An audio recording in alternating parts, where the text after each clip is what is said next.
Om Jnanatimirambhasya Jnananjana Chakshurunmilitam Yena Tasmai Shri Gurave Namaha.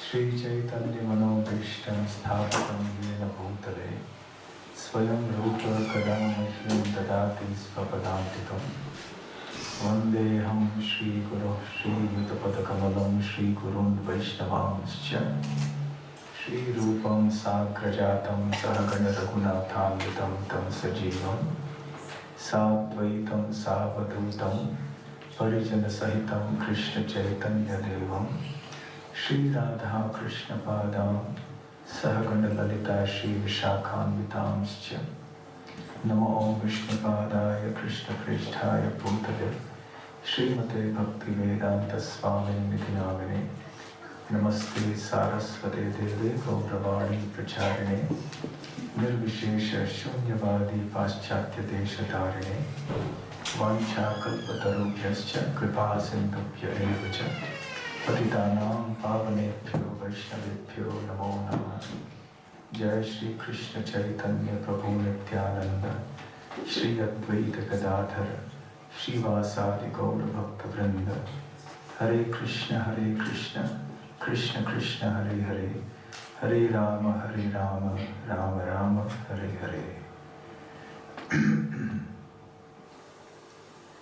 Hare Krishna. Very warm good evening to everyone. Thank you for coming here this evening. The topic I was requested to speak on was or is relationships, building, nurturing and sustaining. Wow. That's a tough one, right? Let me ask you a question. Let's say you had two choices. One was you would be the Lord of the whole earth. Everything under you, at your disposal, at your beck and call. Everything is yours, but you're the only person on earth. Nobody else but you. But everything is yours for the asking. All the deserts, all the oceans, all the mountains, all the plains, everything. Or the other option, just be where you are now. But you have nice, warm friends, nice, loving relationships. You're not a lord, a master, or anything of the sort. You're what you are, going on with the struggles of life. But you have nice relationships with people around you. Which of the two choices would you prefer? That's the question. How many would go for option one? Not a single hand, one hand. How many go for option two? Yeah, by far. How many are undecided? The fact that most of you raised your hand for option number two, what does it indicate? It indicates that material facilities, property, lordship, prestige, and ownership, and so on, money, goods, can't bring you happiness without people. Without people, there's no question of any real happiness in life, right? And that's why we find today, in the midst of opulence, in the midst of all the luxuries and comforts and sophistication of life, people are unhappy. I'm sure most of you have heard of Bhagavad Gita. The Bhagavad Gita is a very famous Sanskrit text from India, one of the classics of spiritual wisdom. It's the one book you would like to have with you if you are stranded on the proverbial desert island. So carry one with you always, in case you get stuck in a traffic jam or wherever. Nothing as romantic as a desert island, but at least in a traffic jam, or maybe a late flight or something like that. So in the Bhagavad Gita, the main person involved is Krishna, the Supreme Personality of Godhead, who is speaking this message to his dear devotee and friend Arjuna. Arjuna is a warrior, and he's facing the mother of all dilemmas. There's a huge battle that's about to be fought. A battle that's so huge in front of which the Second World War gets dwarfed. And the battle is between two factions of the same large family. Some relatives on one side, some relatives on the other side. And then people join here, people join there, the armies grow, it becomes massive. Now Arjuna is in a dilemma because on one hand, he's expected to fight against injustice because his family has been rendered injustice. On the other hand, in the course of getting of justice, he stands to kill people on the opposing side, many of whom are his friends, his relatives, his elders, his respectable superiors. So initially he hesitates. Right on the battlefield when everybody is assembled, Arjuna says, I can't fight anymore, Krishna. This is too much for me. He gives many reasons. And one of the reasons he gives is, let's say I win this war. I win the battle. And I get the suzerainty or the control over the kingdom.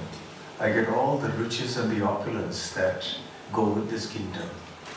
But what's the use? Everyone whom I love, all my friends, my relatives will all be gone. What's the use of this whole kingdom without all of them? What's the use of fighting this battle in any case? For what? It's a valid question. Ultimately, whatever we may have in this world, if you don't have nice, warm, loving relationships with people, everything becomes so hollow and superficial. And if you have this one thing, that is, you have warm, loving relationships with people around you, then even if you are in a poverty-stricken condition, it's not that bad. Happiness is not a function or is not a dependent factor on your economic status. Isn't that correct? Because you may have lots of money, but you may not be happy. My favorite story, or little anecdote, is about the fourth richest man in the world. I think I narrated that one time here some years ago. He was the fourth richest man some years ago.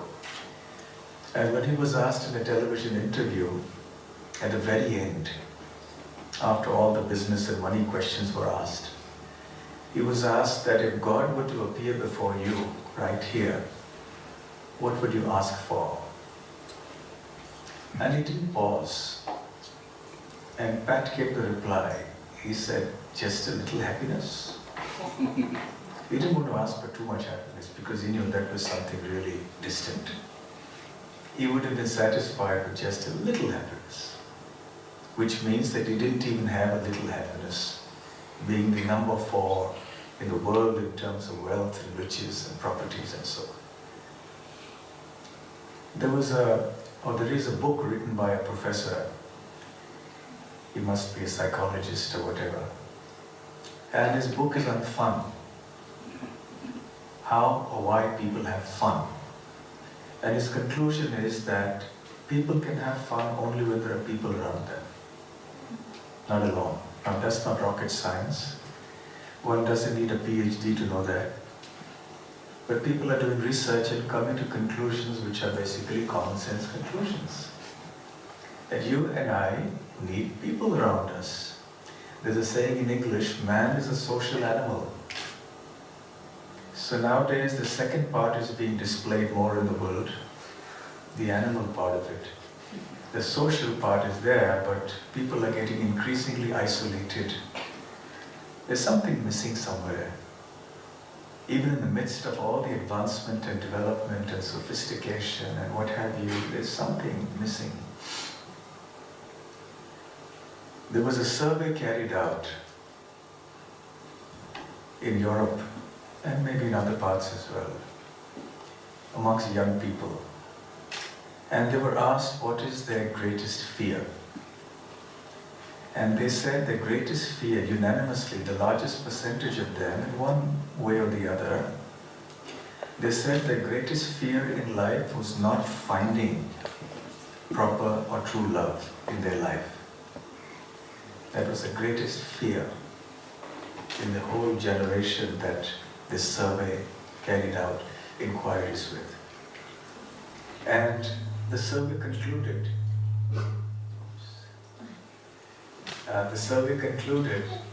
that loneliness was the real issue plaguing young people.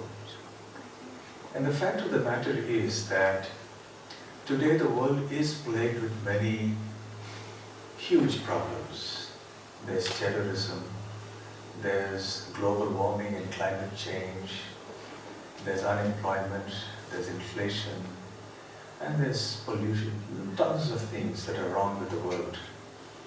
But actually amongst all of these, isn't it reasonable to say that really over and above all these other problems, however damaging and serious these other problems may be, there's another problem that is more pervasive and more damaging. And that is that people nowadays barely have nice relationships with others. That love, that warmth, that genuine relationship with others is missing. In general, I mean. Of course, there are cases where it happens, but by and large, this is the trend of the world. Compare the situation today with, let's say, your grandfather's or grandmother's generation, and you will see things are different. Undoubtedly, there were problems even at that time. Yes, we had the Second World War. People fought bitterly. There was unspeakable cruelty, and that has always been there in human history. But if you look at relationships, marriages actually sustained. People actually were married and they stayed married till the end of their life. As time goes by, this is going to look like some fairy tale or something. You know, people are going to say, no, how can it be? You must be kidding. How can it be? How can two people get married, live together for their whole life? From today's standpoint, it seems like a miracle. How is that ever possible? And we see even friendships lasted longer. What to speak of friendships, even employment, even jobs. When people took up jobs in the old days, they were loyal to one company, they were happy, they were satisfied. They stayed for the rest of their life. They joined as a trainee or something in one company, and they continued on till their retirement. Very common to find such instances in that generation. But now everything is so short-lived. You know, you're just there for a few months, maybe a few years, you hop on because someone else is offering a better salary or something like that, and you move on. So relationships at all levels, whether it's within the home, whether it's relationships with your friends, your work colleagues, your business clients, or whatever it is, everything seems to be falling apart. Everything seems to be crumbling. There's something missing somewhere. What is it? Where is it? Why are we not able to sustain our relationships? Why are our major metropolitan cities and our so-called developed societies turning out to be loneliness capitals of the world? It's a fact. Even in Germany, the same survey was done, a similar survey, and the same conclusion was reached that the youngsters and people in general are lonely. And perhaps to some degree, that's the reason why they plunge themselves into so many other pursuits and try to excel in them, whether it's sports or whether it's something, because they need something to cling on to in their life. Not that if you have a good relationship, you can't do those things. Certainly you can do all of that.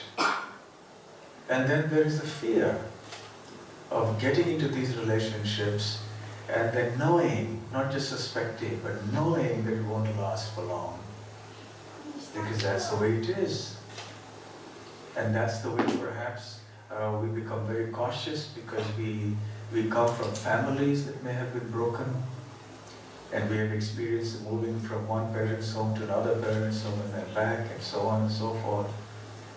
So we really, okay, close to mic, fine, I get a message. All right, close to mic. Close to heart is better. Gives more happiness. So, where was I? Yes. So, why is that happening? Why are we all falling apart like this? And becoming lonely in the midst of everything that we've had. We've encountered nothing but seeing dysfunctional relationships as we've grown up. Statistics, and lies, you've heard that.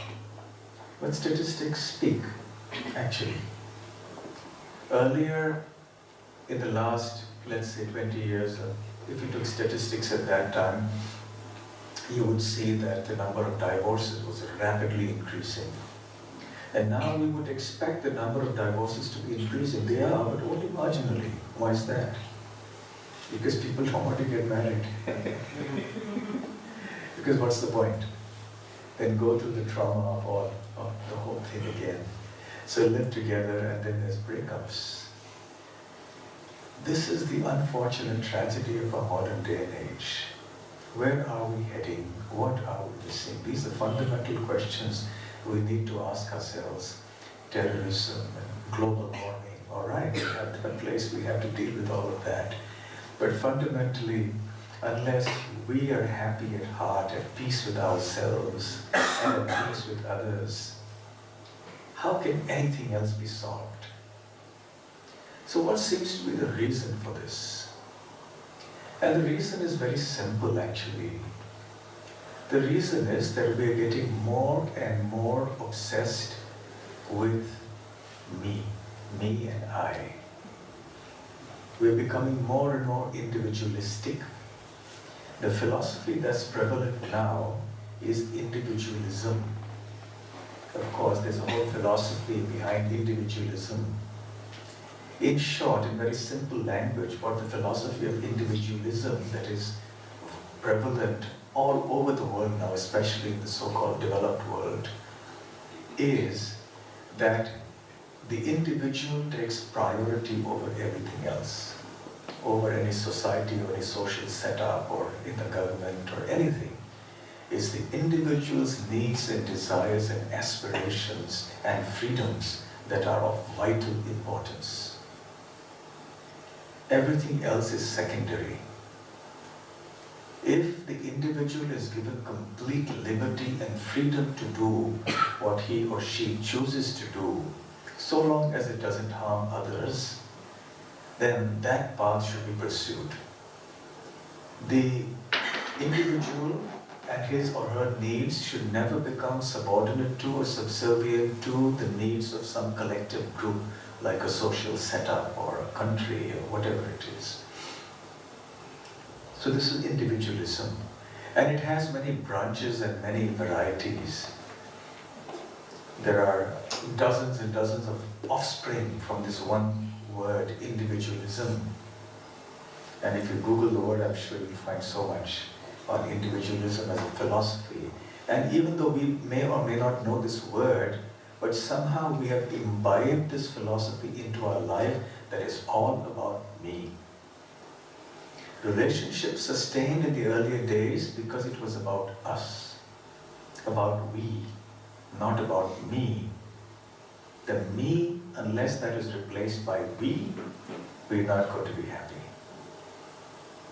And the more and more we become self-centered in this way, focusing on me, my needs, then our relationships are going to be more or less like business relationships, in the sense that this relationship works for me when it fulfills my needs. This relationship works for you when it fulfills your needs. And if you're not happy with something, if I'm not happy with something, then we part ways. So as we become more and more self-centered and we draw ourselves into a very narrow-minded idea of what life should be, what happens is we increasingly cut ourselves off from the possibility of engaging with others in a meaningful and sustainable way. Because the moment there's a little disruption, then it disturbs us no end. So with this increasing self-tolerance, we lose the vital qualities that are necessary to sustain and nourish any relationship. Qualities like patience, qualities like tolerance, like willingness to adjust to others, qualities like forgiveness, qualities like being kind, qualities like being able to sacrifice oneself for others. These are qualities that are being lost now because people are becoming more and more drawn into their own mindsets of me, I, and me. This is the tragedy of the day. Actually, individual freedoms are not a bad thing. In fact, individual freedoms are very precious for human society. Imagine what we would be if we didn't have any freedoms or any liberty. How terrible would that be? However, there's a fallacy when people speak about the philosophy of individualism and that I should be allowed complete liberty and freedom to do whatever I choose in life and no one should interfere with my freedoms. We think the only other alternative is totalitarianism, exactly the opposite extreme. But life doesn't have to be in extremes. Today we are in one extreme, where individualism has gone awry, gone rampant. We are in an age of rampant individualism, where the individual's desires reign supreme. No one should be able to question what I want to do and why I want to do it. You do your thing, I do my thing. That's the idea. And I think the only other alternative to that is the other extreme. The other extreme, yes, they exist, North Korea or something. If you follow some politics or whatever, you may not have heard of North Korea. It's a totalitarian society where individual liberties are as good as nil. The government controls everything, literally everything. Yes, including how many children you can have, and everything is controlled. So when we say that too much individualism is bad, we are not advocating totalitarianism. We are not saying that people's liberties should be taken away and they should be suppressed and so on and so forth. That's not the point.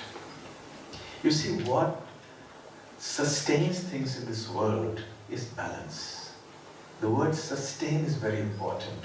It's very difficult. It's easy to create something, even easier to destroy something, but it's very hard to sustain something. And that principle works in a relationship as well. It's very easy to get into a relationship. We just like each other and get into a relationship. And to break, yes, we can break very easily. Sometimes for very small reasons, sometimes for no reason. But to sustain, that takes a lot of application of mind, of effort. It's not easy to sustain anything. So sustenance comes from balance. And this is the golden mean. This word balance is the key to happiness and success in any endeavor. Whether it's your health, whether it's your relationship, it's your work, it's anything. If you don't strike the balance, then there will be disturbance in life. So similarly in our relationships, if we do not try to strike that golden mean, that balance between our individual liberties on one hand, and sacrificing those liberties and desires voluntarily for the larger good, whether it's of another person, with whom I'm in a relationship with, or with a family, or with a society, or with a country, or with the world at large, or with the human species, or whatever. Enlightenment has many symptoms.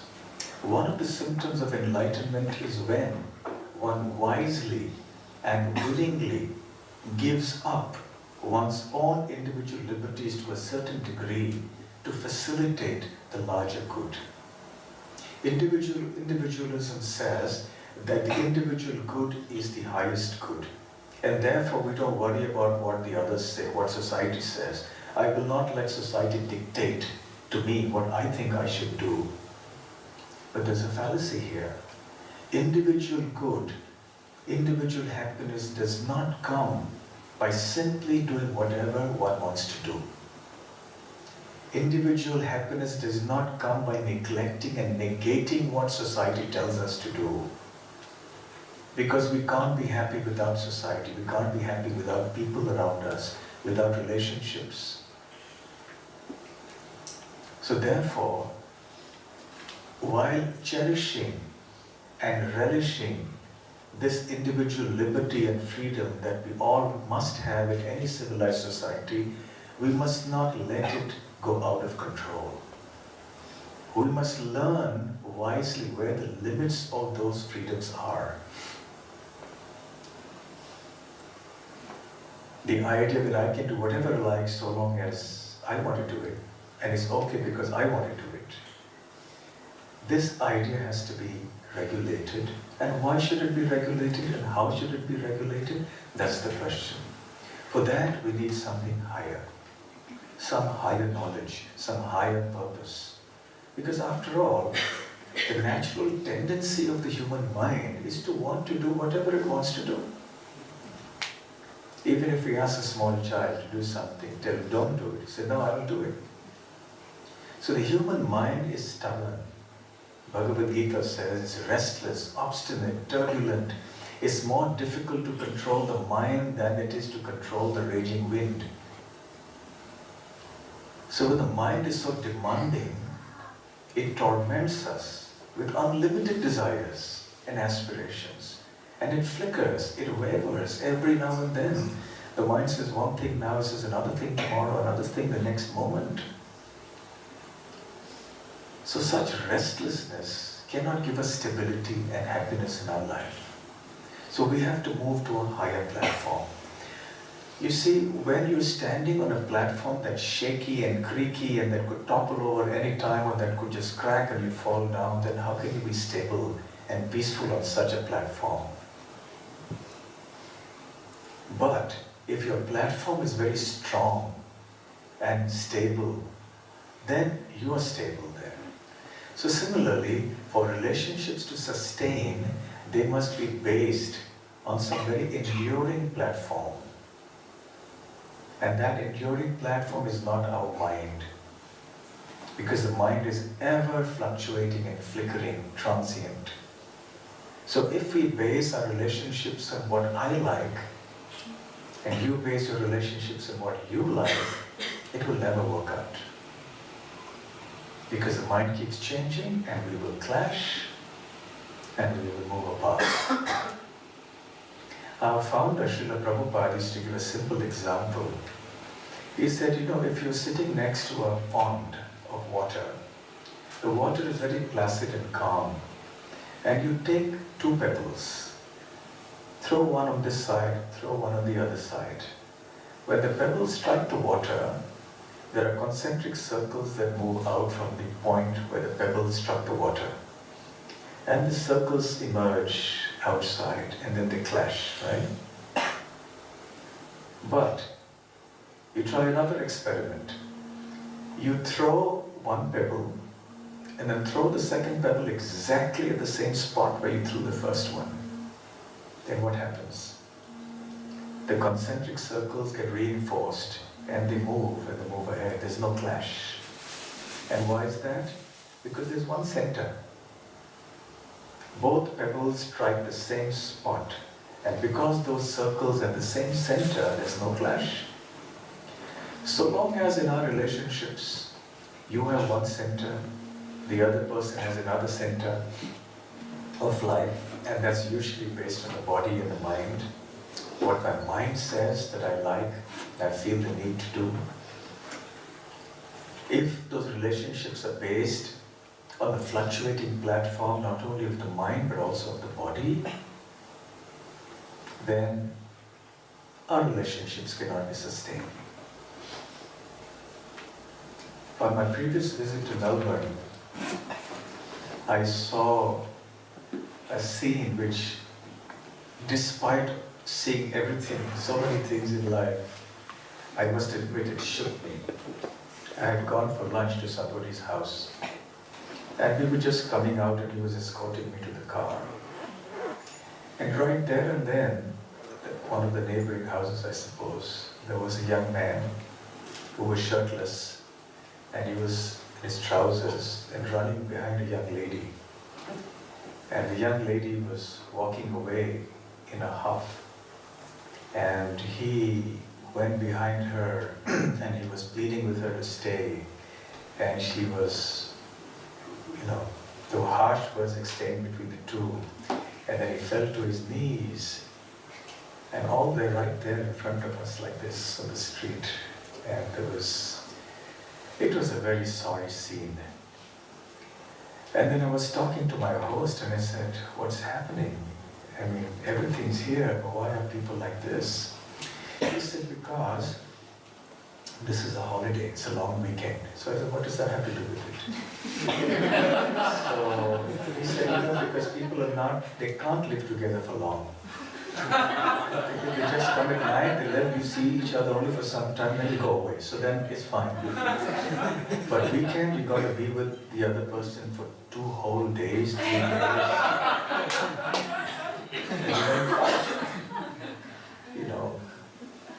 Actually speaking, it's really heartbreaking. It's not, we're having a good laugh because, it's all right. The fact is, that's the way the world is now.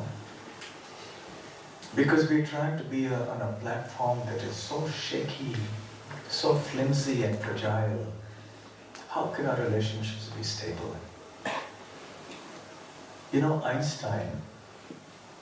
Albert Einstein, a famous physicist, said a very nice thing one time. I don't remember the exact quote, I'll paraphrase it. What he said was that a problem can only be solved by coming to a level of consciousness that is higher than that which caused the problem in the first place. So there's a problem, let's say. The problem happens because of some people's state of mind. Now, if you want to solve that problem, you have to come to a higher level of consciousness if you want to solve it. If you stay at the same level and box it out or punch it out at home, it's not going to work. It'll just get worse.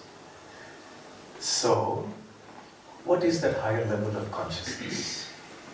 First and foremost, to appreciate that we are essentially spiritual beings.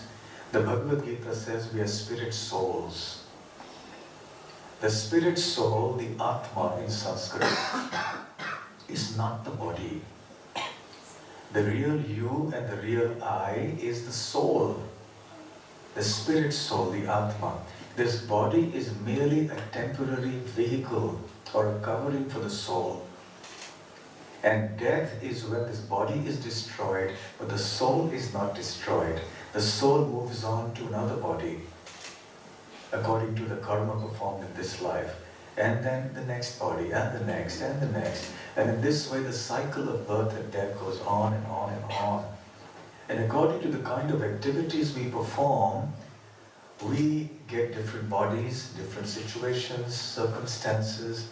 We have a certain quota of happiness and distress that's destined for us according to the kind of karma that we have performed in our previous human life. And it goes on and on.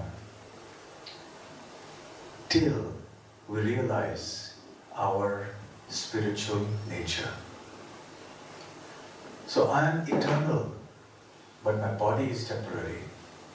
I am not the body. The body is mine in the sense that the car is mine, but I am different from the car.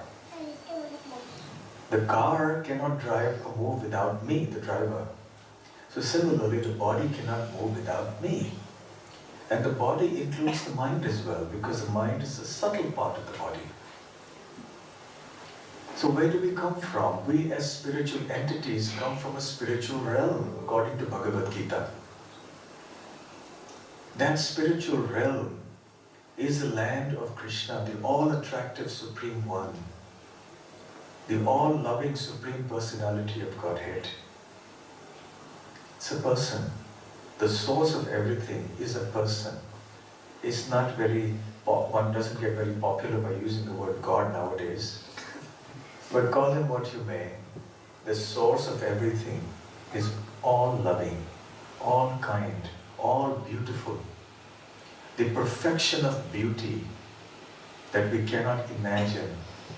Ultimately, everything beautiful, wonderful, splendorous resides in that Supreme Personality. Krishna is a Sanskrit word that means all attractive.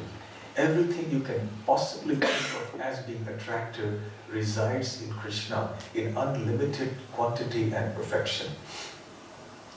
Whatever we see in this world that is splendorous or majestic or beautiful or etc. are all merely reflections of those qualities that inhere in Krishna. So the soul has an eternal relationship of love with Krishna in the spiritual realm. And because that love is eternal, and because we have forgotten that we are the soul, we think we are the body, but the tendency to seek that love exists because originally we were situated in pure love. So we seek love. Because that is our original natural constitutional position. We seek happiness because that is our constitutional position. We seek eternity. We don't like to die because that is our eternal constitutional position. So generally we all know that we look for happiness and love, but we don't know why. Why is it that we look for love and look for happiness and look for eternity? Because we, the spirit soul, are eternal, full of knowledge, full of bliss. Now, if we revive that loving relationship with Krishna, our life becomes perfect. In the spiritual realm, which is called Vrindavan, the land of Krishna, Krishna, the Supreme Soul, is a person like you and me, but he's an unlimited person, not a limited person like us. And his body is entirely spiritual. Our body is material, made of flesh and blood, which eventually decays and disintegrates. But his body is spiritual. And he engages in loving relationships with his devotees. The spiritual world is all about the bliss of love, not the love of this world, which is temporary, which is merely a perverted reflection of the real love that is found in the spiritual world. Therefore, the relationships we find in this world are also a perverted reflection of the real relationships that we find in the spiritual world. And because they're perverted reflections, they can never truly give us happiness. They will come to an end. Even if there's been no quarrel between two people, ultimately death comes. So it is necessary for us to find out what those relationships are in the spiritual world. And if we bring Krishna into our life and make him the center of our life, and all our relationships centered around Krishna, then everything becomes sublime. You know, we see this.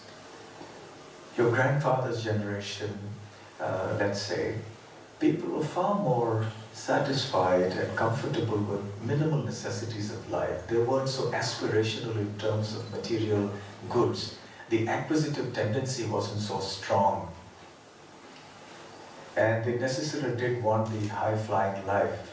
Just walking down the street, you're looking at the consumerist culture around, the glitter and glamour of all the shopping arcades and everything is bewildering. Anyone walking down will say, who has some money would like to buy something. And then you want to earn money just so you can buy all of that. And then the struggle starts.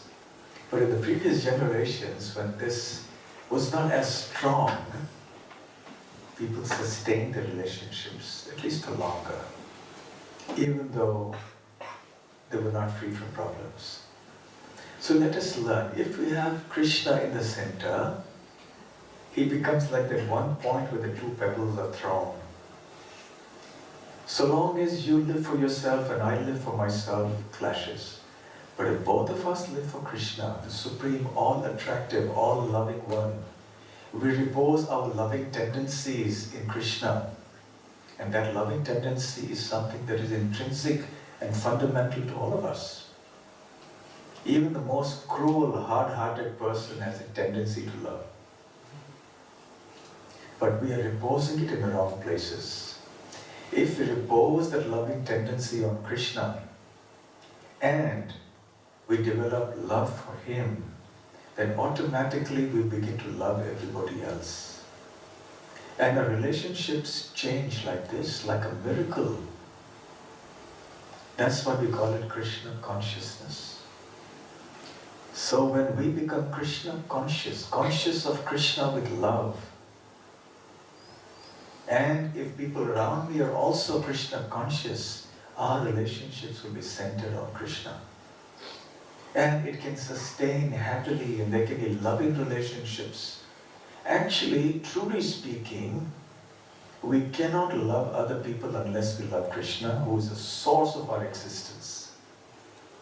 It is only when we learn to love Krishna, which is a completely transcendental or divine experience, it's only then that we will realize what it means to love somebody else. And without love and trust, there's no meaning to relationships in this world. So bringing Krishna in life, in our life, is something so simple. We come into the society of those who also want to love Krishna. And then we try to follow a certain set of practices that they do to enhance their love for Krishna. What I want to do now is to show you a few pictures. How many of you have never seen a picture of Krishna? You raise your hand. You've all seen pictures of Krishna. Now I'll show you how Krishna in the spiritual world has relationships of different sorts.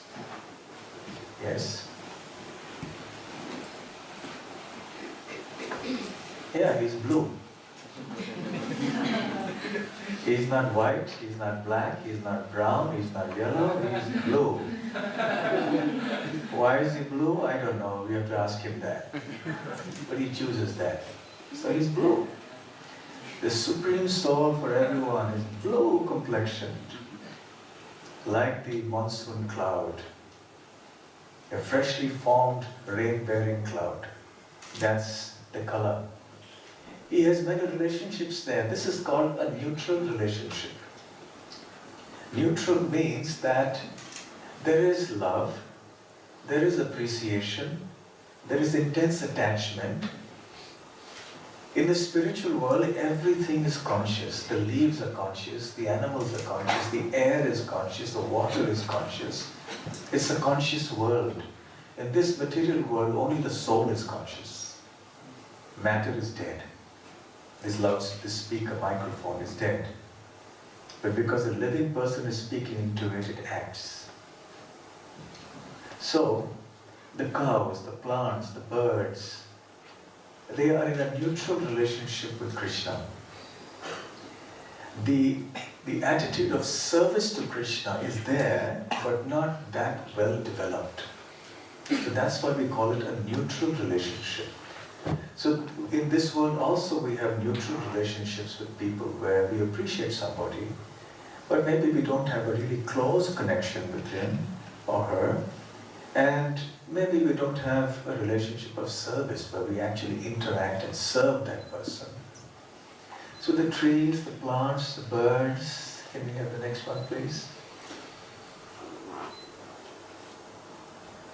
So that's Krishna, and he doesn't play the trombone or the drums, but he plays the flute. That's his favorite instrument. And this is him, this is the all-attractive Supreme Personality of Godhead. And he loves the cows, they love him. And he's there sitting, playing the cows, that's his profession. If you can have a profession, why can't he? So his profession is he's a cow herder. And that's what he likes to do. He lives in the village and then goes to the forest every day. So he has these relationships. I mean, do you see the little boys at the back? They're his friends. And that's the next relationship. Can we have the next one? Yeah, so he has all these cows and he has all these friends. And they go out together to graze the cows. They go into the forest and come back. And he plays the flute and they have fun and games in the forest. They imitate the animals and the birds. And yes, God does all that. He plays pranks. His friends play pranks on him. Can you imagine God like this? It might sound blasphemous and scandalous.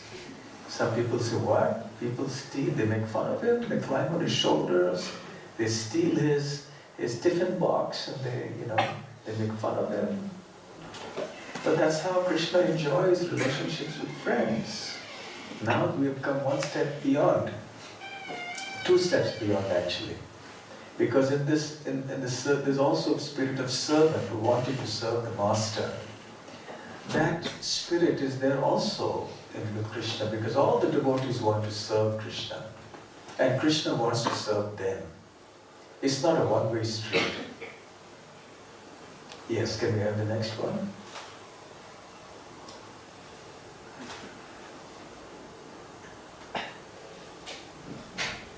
Even the deer, the peacocks, yes, they all love Krishna. And Krishna loves them, even though they don't serve Krishna the same way as the cowherd boys do. But yes, that's Krishna, with all the cows and the peacocks and the deer. Okay? He has relationships of love with all of them. And that's what they do. Milking the cows, that's the nice Yamuna river in Vrindavan. And that's what the spiritual world looks like. Even though the rolling hills around Melbourne are so beautiful, but I tell you it's nothing compared to what's in Goloka Vrindavan. The natural beauty of Founder Prabhupada used to say, the natural beauty of nature that we see around us is merely a reflection of Krishna's beauty. Okay, can we have the next one?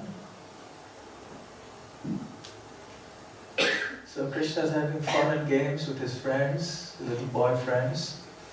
They go out, graze the cows, and they do a lot of mischief and they enjoy themselves thoroughly and come back. Each of these pictures is a topic for a lecture in itself. Next one, please.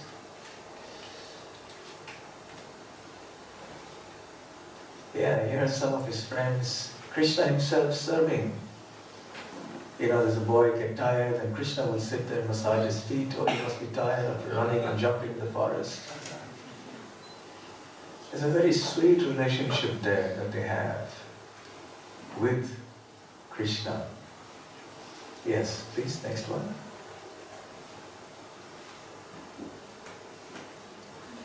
They play all sorts of games. They climb his shoulder, he climbs somebody's shoulder. Can you imagine anywhere else? God doing all of that? Yeah, this is the meaning of intimate relationship. You can have an intimate relationship with Krishna in any of these different ways that I have shown you and will show you now for the next few slides. You can do it, and I can do it. It's up to us, it's up to how we cultivate this relationship with Krishna. Yes, next one please.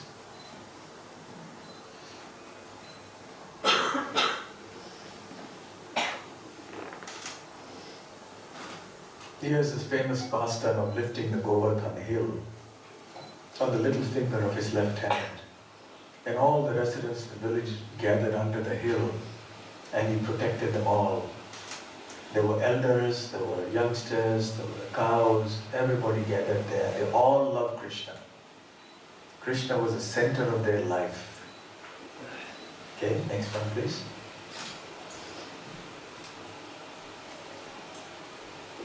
Okay, here he is with his parents and the elders having a nice meal. Yeah, he has a father and mother too. But he selects those devotees who can be his father and mother. Because Krishna is the father of everyone. So who can be Krishna's father and mother? So he chooses some devotees who want to love him in that mood. And they become his father and mother eternally. Next one please.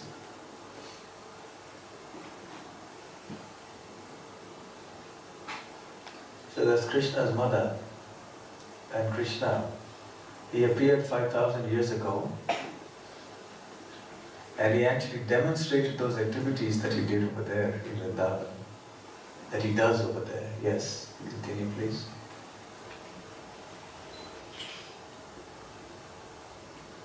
Yes, he also displays pastimes of this sort from childhood.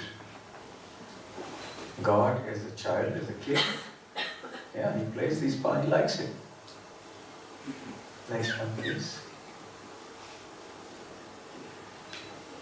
And he also has lovers when he grows up.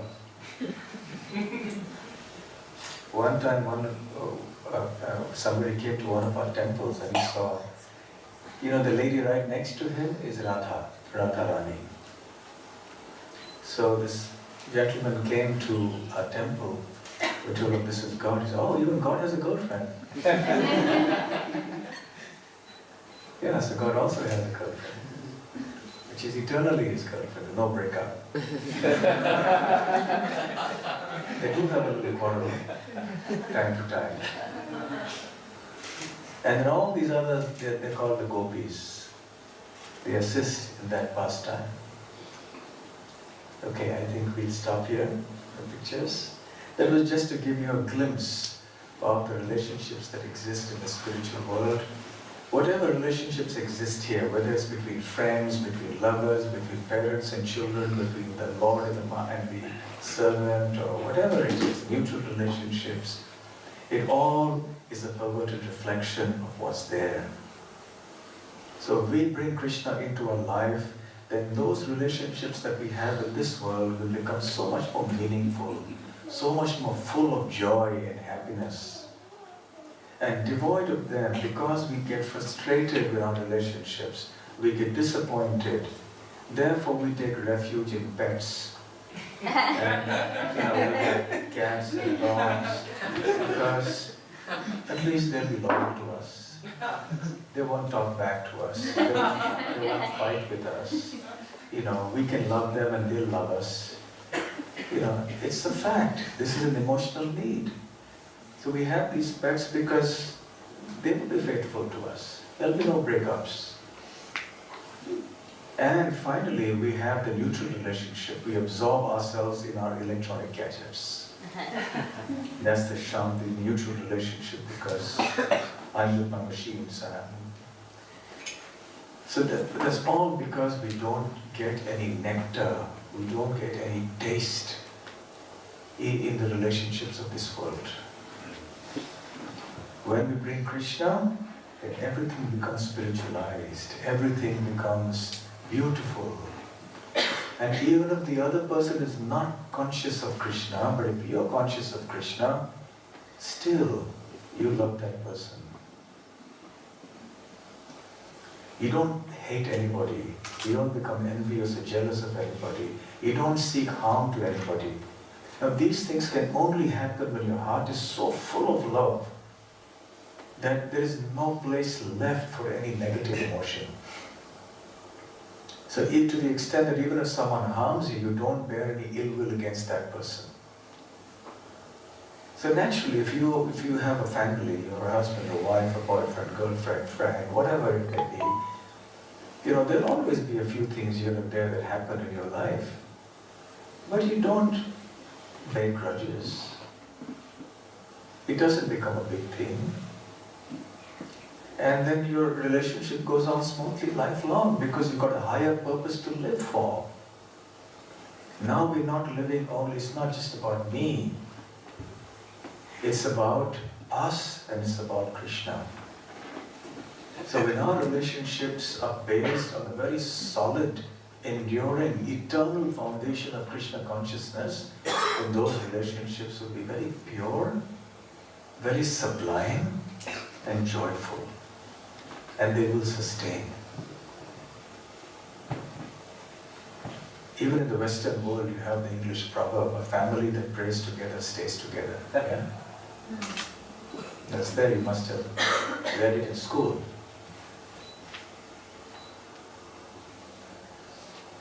Today, unfortunately, this kind of spirit, where we sacrifice our individuality to some degree for the sake of others and for a larger social good, is considered as a sign of a weakness or as a sign of backwardness or something like that.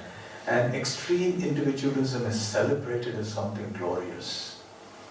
And look at the result of that. If we lose the balance and go to either extreme, either being extremely individualistic on one side or extremely collectivist on the other side, we will have problems.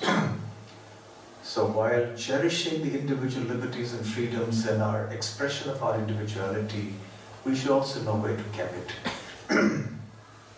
And in a Krishna conscious way, we will have wonderful relationships with others. This, really speaking, is the crux of everything.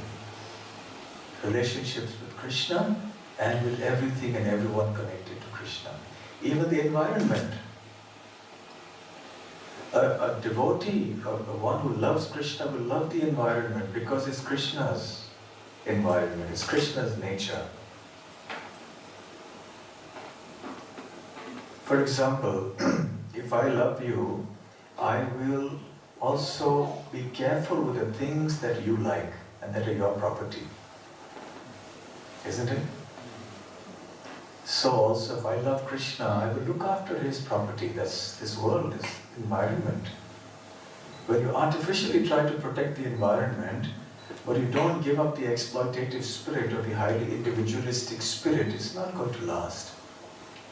So really, the process of loving Krishna and loving everything else because you see their connection to Krishna is a solution, the panacea to all our problems in life. And it is not a very simplistic solution as it may seem. It is the only real solution. Generally, when we speak of relationships and nurturing them, if you look at Google or some books, there must be so many books available on this. I haven't touched on any of those, suggestions and tips and techniques that they may have offered in those books. Not that in any way they're not useful, I'm sure they're useful. But I wanted to get to the root of the whole issue. The fundamental point lies here. So I would urge all of you who are coming here to Urban Yoga to please connect with Krishna in a spirit of love. And I can assure you, you will not regret it.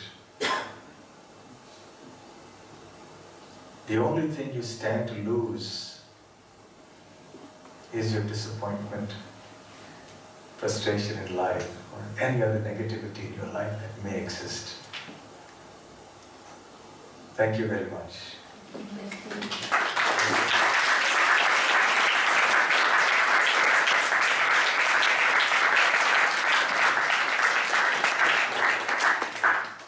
Do we have time for some questions? Yes? Okay. So we'll now open the floor for questions. Please feel free to ask questions.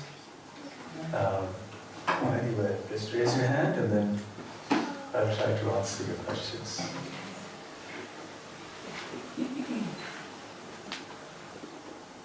Yes. A question, we had a really good class, thank you, first of all. And my question was, how we have talked about relationships. So when you put the effort in or you try, how do you nourish and maintain a relationship person you're having a friendship or like any sort of relationship with,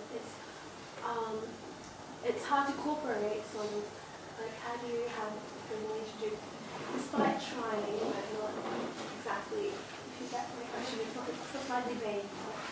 Okay, your question is that how does one make a relationship good when you're trying, Yeah. but another person may not be trying? Yeah. Well, then what to do? Relationships can never be forced, can they? So it has to work both ways. But if you're Krishna conscious and you help your friend to also be Krishna conscious, then therein lies the solution. And even if the other person doesn't agree to become Krishna conscious, but you become Krishna conscious, then you will look at him or her in a different way. It will reflect in the way you talk and act and so on. So automatically the other person will notice there's a change here. There's something attractive there. Right? Any other questions? Yes. Thank you for the class. Just speaking from the perspective of someone who may have never heard of what you're talking about with Krishna, but we've also heard of other Hindu gods like Shiva or Durga and Ganesh maybe. So how can we understand that this is something different? It's not is this a sectarian thing? Okay, your question is that we talked of Krishna, but what about other Hindu gods like Shiva or Ganesha or something? Is this sectarian? Actually, Krishna is not a sectarian idea. He's a person in real. He's really a person. And the question of being a Hindu or a Muslim or a Christian or something that exists on earth. It doesn't exist in the spiritual world. Krishna is supremely attractive for everybody. Okay? Yes, he's attractive for everybody. In the Bhagavad Gita, Krishna doesn't say that only certain class of people are soul and others are not soul, they're the body. The principles of Bhagavad Gita apply to all. They're natural laws for the whole creation, for the whole universe. Right? Like the law of gravity, it applies everywhere. Whichever nationality or faith or whatever you belong to, it acts on everyone because it's a law of nature. So similarly, the principles that we've spoken about are laws of spiritual nature. They apply to everyone and everything. And they're not constrained or restricted by any consideration of a particular religious denomination or something, merely because a certain class of people do believe in him. It doesn't make him a Hindu god, just as gravity doesn't become a British law because Isaac Newton discovered it. Right? Or relativity doesn't become an American thing because Einstein discovered it, or a German or Swiss or whatever. So Krishna is not Hindu, Krishna is not Christian or Muslim, Krishna is not Indian or Aussie or American or anything. Krishna is Krishna. You know. Right? Any other questions? Yes. I liked how you say that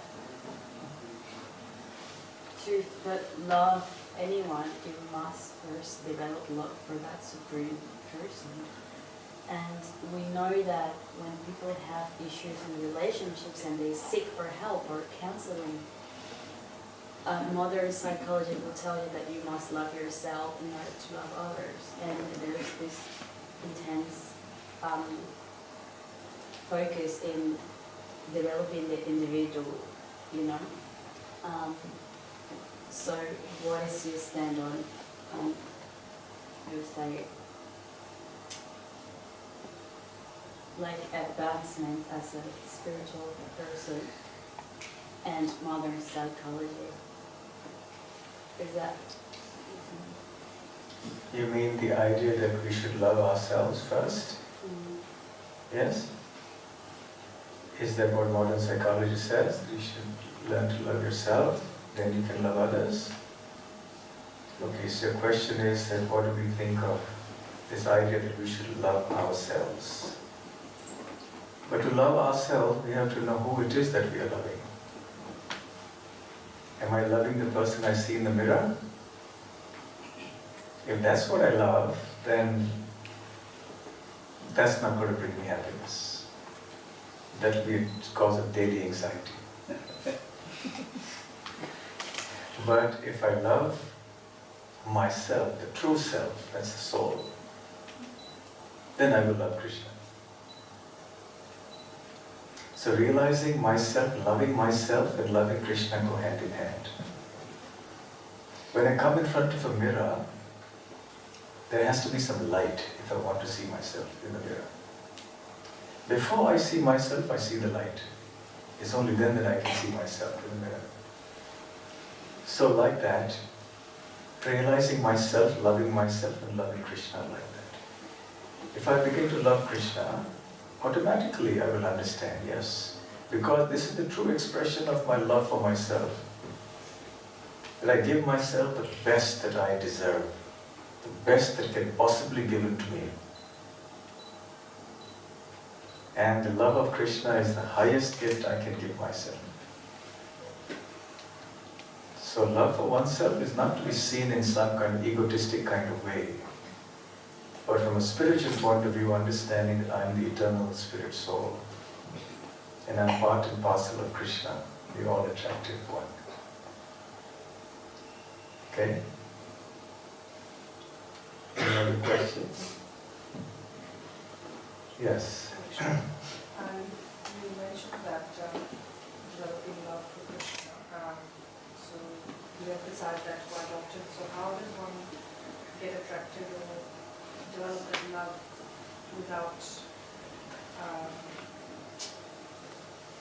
actually being, maybe he is God, but actually, being, you can see him in the form of different ways, but as like, how does one develop that love without, how do we get that personal relationship with him? Okay, your question is, how does one actually love Krishna? I concluded the talk by saying that we have to keep the company of those who love Krishna or are striving to love Krishna, because that would be a topic in itself. About how to love Krishna, I give the most fundamental thing, that is to associate with those who love Krishna. Because you become what you associate with. If you always associate with people who love football, you will also start liking football. If you associate often with those who love Krishna, you will also develop love for Krishna. So coming in the midst of such lovers or aspiring lovers of Krishna, hearing about Krishna, hearing his message, hearing that philosophy, understanding him, learning about us, ourselves, learning about this world through his eyes, and following his basic instructions, that essentially to chant his names. We had the beautiful chanting of the names of Krishna before we had the talk. That's what we should be doing and more. This was a collective process of chanting, and there's also the private chanting that you do on your beads. Like, we have beads here, and then we chant on these beads privately as well, like this. So we do that, plus we chant collectively, that's the primary thing. And then we study the books, Bhagavad Gita, Srimad Bhagavatam, it gives us all the information that I showed you on the picture. Then gradually our love for Krishna will increase. Okay, yes. Hare Krishna. Could the ideas of the duality in terms of the soul being our identity rather than the body. Take away from our responsibility and ownership of the way we perceive the reality of life and the phenomena of life. Okay, so your question is that will us understanding ourselves to be the spirit soul take us away from the reality of the world around us? Yeah, in terms Yes. of perceiving this phenomena, like that is life as it is. Yes, it gives you. So your question is that by us thinking of ourselves as a soul, will it affect the way we perceive the world? Yes, indeed, it will. Without Krishna consciousness, the world is a bewildering place. We can't make sense of it. When you're Krishna conscious, things fall into place like a jigsaw puzzle. And you see things for what they are, not simply what they appear to be. Then you understand what's happiness, what's not happiness. What's love, what's not love. What's temporary, what's not temporary and eternal. What is worth aspiring for, what is not worth aspiring for. What's true, what's false. So things begin to fall in place. So externally, you do see the same things that everyone else sees. You see the shopping malls and the cars and the people and everything. You see everything else externally. But you also see through all of that and see everything in its own place. And you understand what is what. Yes. I think that by surrendering in terms of believing in something like God, do you think that it takes away from our ownership and responsibility? Oh, okay. Your question is, if we believe in Krishna, will that make us irresponsible? What about our relationships and our responsibilities in this world? In terms of ourselves. In terms of ourselves and our relationships and everything else. Actually, it will make you more responsible. It will make everything more meaningful because now you see everything in connection with Krishna. Even your own body, your friends, your family, your work, your everything. Now you will see it in connection to Krishna. So you will Krishnaize everything. And that makes it sublime. Okay? Yes. First of all, thanks for the wonderful talk. Thank you. It's a very important topic. It's Divine Grace. Srila Prabhupada wrote this book, Krishna and Christ, or Christ and Krishna, to address some issues or points about Christianity, where he supposes that the Christian tradition or religion hid or hide some facts or some words of Jesus Christ. One is regarding reincarnation and afterlife. The second one is meat eating, where the Christians make this difference between an animal and a human life. So he goes on, I want to focus my question on the second point. He goes on talking about how in fact it is not very advanced and civilized to eat any living entities because they are in fact soul. And also he says that it is in fact the most sinful thing to harm or kill a cow for any sort of pleasure. And I also know from the pictures that Krishna was a coward boy and that Krishna conscious people still consume milk in their diet. I wonder, because Krishna, Srila Prabhupada has said in this book that supporting killing of animals is, or killing of cows, is still very sinful. So what about the milk industry nowadays, and how does this relate to still consuming milk? Okay, your question is about the milk industry today.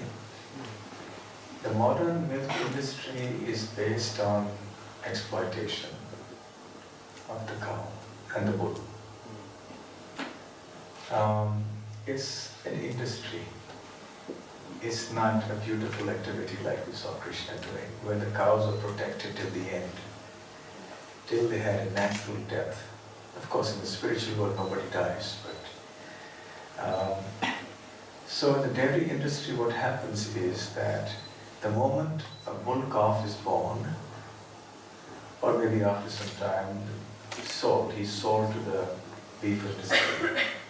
And after the cow ceases to give an optimum level of milk, she's also sold to the beef industry. So number one, that's the huge cruelty that goes on. Number two, we also inject all sorts of chemicals and whatever, I don't know, oxytocin maybe, or some hormones into the milk to artificially increase the production of milk, which is also a form of cruelty to the cow. They also subject the cow to so many other forms of distress by machining and so on to increase the output. Furthermore, very importantly, they deprive the calf of its rightful share of milk. And therefore, the modern dairy industry is indeed like that, yes. It is very cruel. And many people now are speaking up a lot against the modern day dairy industry. But as far as milk is concerned, the milk itself is not an objectionable item, provided we take care of all these other things. If you look after the cow and the bull with love, look after them really with love, like your own family members, which is what we do in our cowsheds, in our temple projects and so on. We look after them like our own family, we love them, care for them, till they die a natural death. We try to see that the calves get as much milk as they want and as they need from the mother. We don't separate the mother and the calf. We keep them together. It's also another form of cruelty to separate the mother and the calf. We keep them together. We don't inject them with all sorts of hormones and everything. The cow usually produces much more milk than its calf can consume. And then gradually the calf weans away from the milk and moves on to grass and fodder and other things which are necessary for the growth of that calf. So therefore milk is legitimate food if it is not extracted in a cruel way, as I mentioned earlier. Right? So milk is not meat, it is not a product of killing. We are strongly against any cruelty or any killing. But where the product is a natural product of the love, the cow actually gives out of love. You see? Just like a mother gives milk out of love for the child, even a human mother. So the cow, when she is loved and when she is happy, she gives lots of milk. And there's more than enough for the calf and more for human beings as well. There are so many descriptions, I've seen it personally, when a cow, and this was really amazing, I remember seeing this, she was releasing her milk even without a calf because her udders were so full. And she would just stream of milk just flowing out. She needs to be milked. Otherwise it's a problem for them.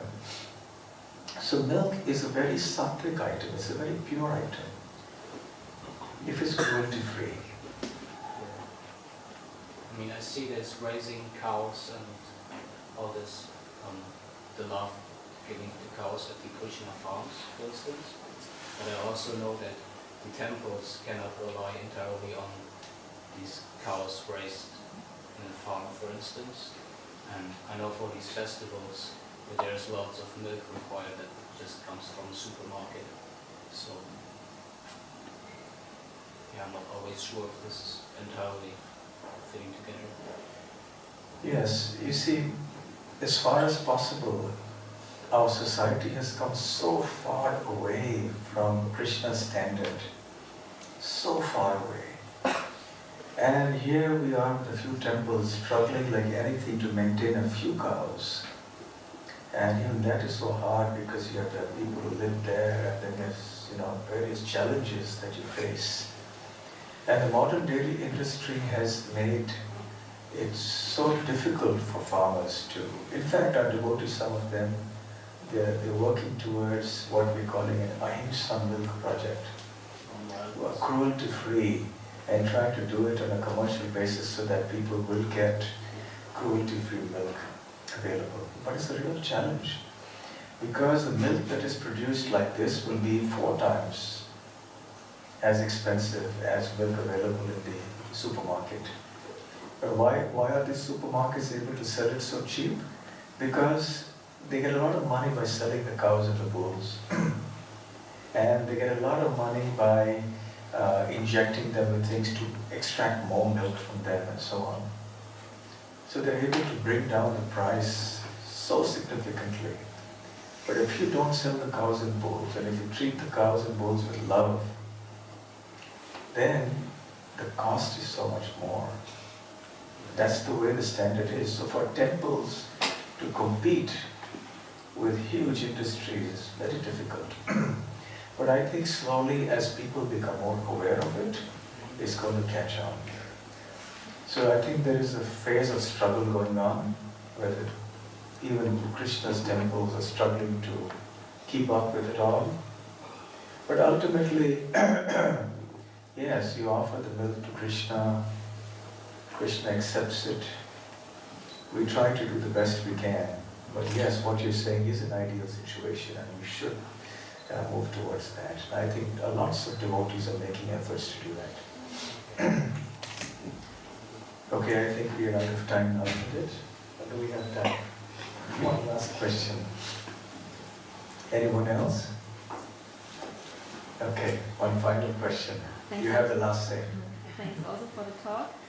And did I understand it right? So if I love Krishna, I also love the other people and don't feel any hate for the other people. Did I understand it right? So how to deal with like violent people or people who are cruel? Yeah, how?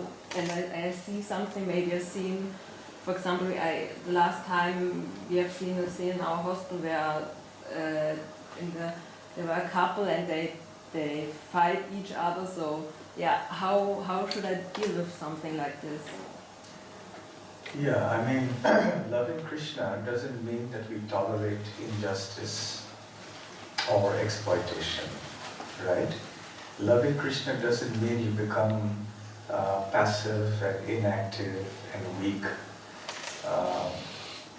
Where there is such exploitation and cruelty, we will do what we can to stop it. Yes? Mm-hmm. But not with a spirit of hate.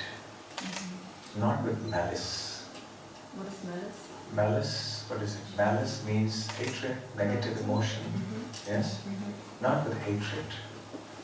Just as a judge in a court will sentence somebody, he doesn't hate that person. He's doing what's right, what has to be done. He sentences someone to punishment. The judge is not supposed to hate. The judge is supposed to neutrally just see what's happening and judge accordingly. So yes, we feel for the suffering of others. When you love Krishna, then you actually feel compassionate for everything and everyone, including animals. But generally we talk of cruelty only to human beings, but what about cruelty to the animals? Right? So yes, we try to do what we can to stop this exploitation and cruelty. So that's what the whole Bhagavad Gita is about, because Arjuna was about to fight a battle, and if you remember, that's the theme on which I started the whole talk. And Arjuna was hesitant, but Krishna says, no, you do it for me, because I don't want to see this exploitation going on. I want to see justice. So for the sake of justice, he had a war. Well, there's so much violence. Not that it's the first option, it's always the last option. Last resort when nothing else is available. Let's say you're walking on the street and somebody comes to assault you or your friend. You wouldn't say, I love Krishna, therefore I let the person assault me. No. You would do what you need to do to defend yourself. Right? So this is a practical thing. So love of God doesn't mean that you become completely impractical in this world. So we do what is necessary for us to protect ourselves and others from cruelty and exploitation. Okay? All right. So thank you very much. I'd like to thank all the organizers of this Urban Yoga program. All those participating in the organizing, can you please raise your hand?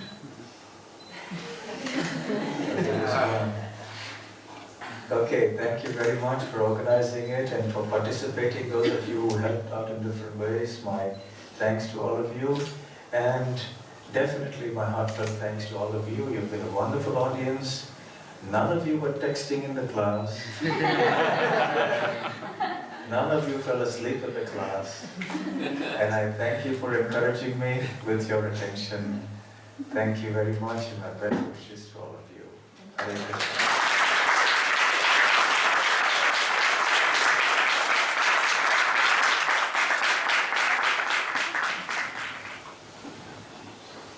Namo Om Vishnu-padaya Krishna-preshthaya Bhutale Srimate Bhakti-vedanta Swamini Namini Namaste Saraswate Deve Gauravani Pracharini Vishesha Shundurani Paschatya Deshatharini Jai Shri Krishna Chaitanya Prabhu Nityananda Shri Advaita Gadadhara Shivasadi Gauravaranga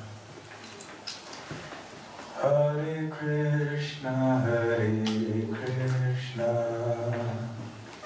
Krishna Krishna Hare Hare Hare Rama Hare Rama Rama Rama Hare Hare Hare Krishna Hare Krishna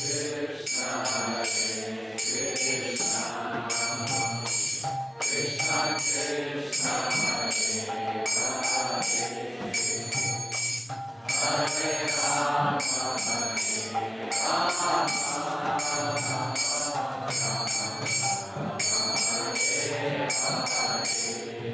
Rama, Hare Hare Krishna, Hare Krishna, Krishna Krishna, Hare Hare, Hare Rama, Hare Rama, Rama Rama, Hare Hare,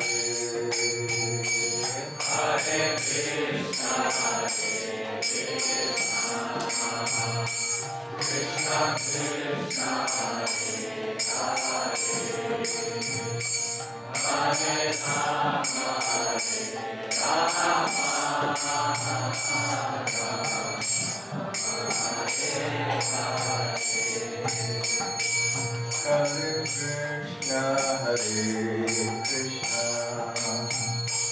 Krishna Krishna Hare Hare Hare Rama Hare Rama Hare Krishna Hare Krishna Krishna Krishna Hare Hare Hare Rama Hare Rama Rama Rama Hare Hare Hare Krishna Hare Krishna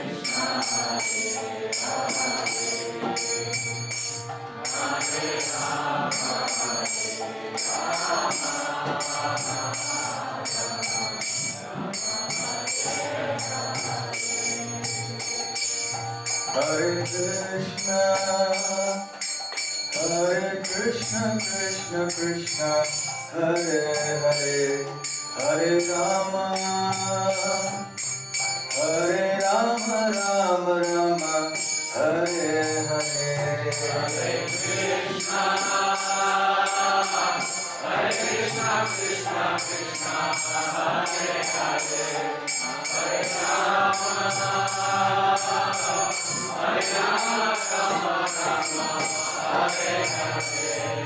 Hare Krishna, Hare Krishna, Krishna Krishna, Hare Hare, Hare Rama, Hare Rama, Rama Rama, Hare Hare. Hare Krishna, Krishna Krishna, Hare Hare, Hare Rama, Hare Krishna, Hare Krishna, Krishna Krishna, Hare Hare, Hare Rama, Hare Rama, Rama Rama, Hare Hare. Hare Krishna, Krishna Krishna, Hare Hare,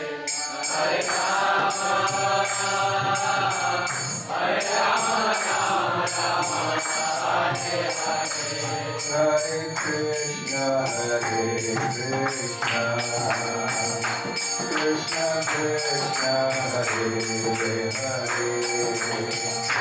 Hare Rama, Rama Rama, Hare Hare.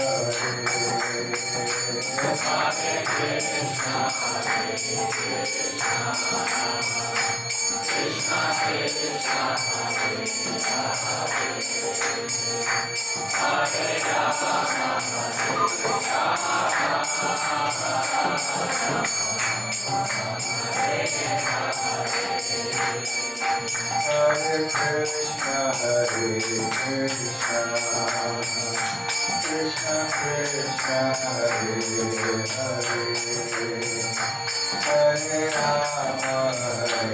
Rama,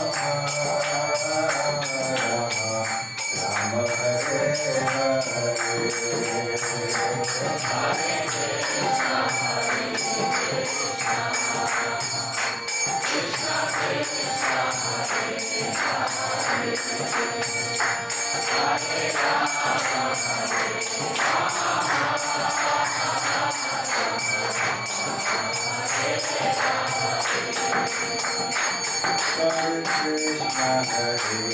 Krishna, Krishna Krishna, Hare Hare, Hare Rama,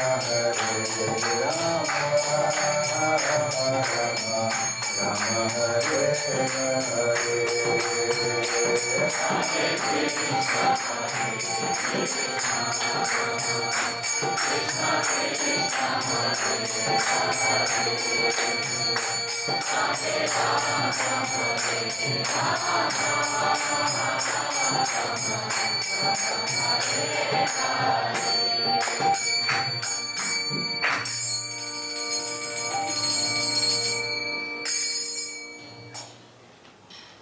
Hare Krishna.